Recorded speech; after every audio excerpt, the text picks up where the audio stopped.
there's a massive shift in the way the employees of the future will work.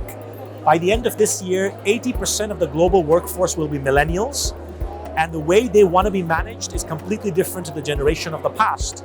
We genuinely believe that KPIs and smart objectives, all that kind of left-brain transactional mindsets will give way to more right-brain culture-setting mindsets. We at CLD MENA are pioneering this movement of helping employees become the best version of themselves by helping managers understand how to lead generationally, how to lead with emotional intelligence, and how to help people become the best version of themselves. So this concept of right brain meaning helping people unleash emotional intelligence, creativity, and innovation. We found that a lot of employees, they get stuck into this job description mindset where they're doing enough to keep their job. We believe that with the future generation, if you want to unleash their talent, you'll have to elevate the conversation beyond KPIs and smart objectives.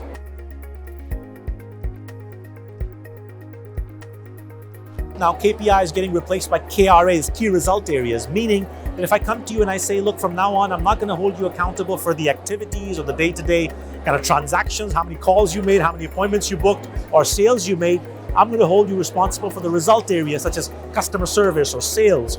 And what we have observed is when we do that, not only did the people pick up the phone before it rang 5 times and made the sales, but they became more creative and innovative in the way that they went about it. So from KPIs to KRAs, remember SMART objectives, which were specific, measurable, achievable, realistic, and time-bound? Now it's smarter objectives, which is exciting and rewarding. If you want to get someone to do something for you, you got to make the objective exciting and rewarding.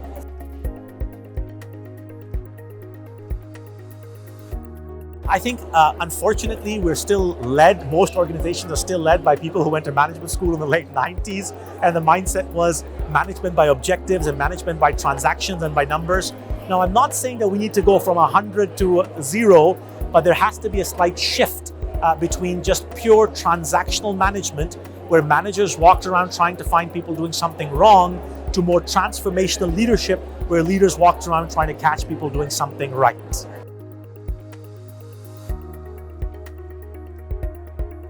I think the number one competency or contribution that you can give to an organization is leadership.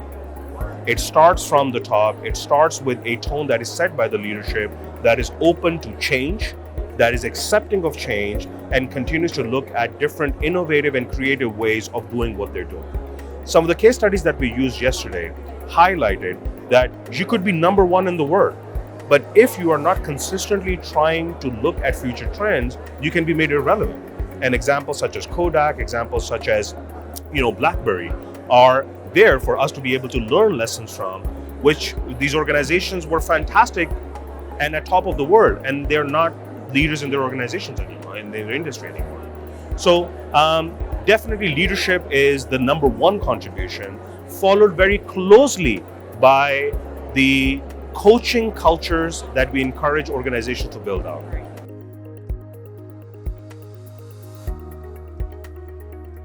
An example that I continue to use with an organization like Kodak, for example, is that Kodak felt that they were in the business of making film. And you continue to be number one till the world needs film. Film got replaced by the digital camera, and the digital camera got replaced by your mobile phones where you take pictures now. So you sometimes need to step back and you need to ask yourself, why do we exist? What is the job to be done?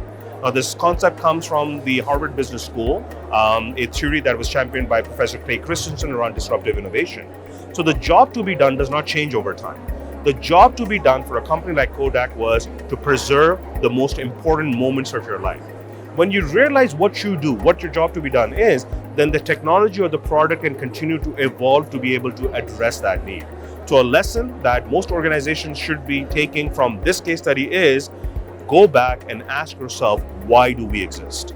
It is not the product or the service that defines you. It is fulfilling that basic need of your consumers that will continue to keep you relevant.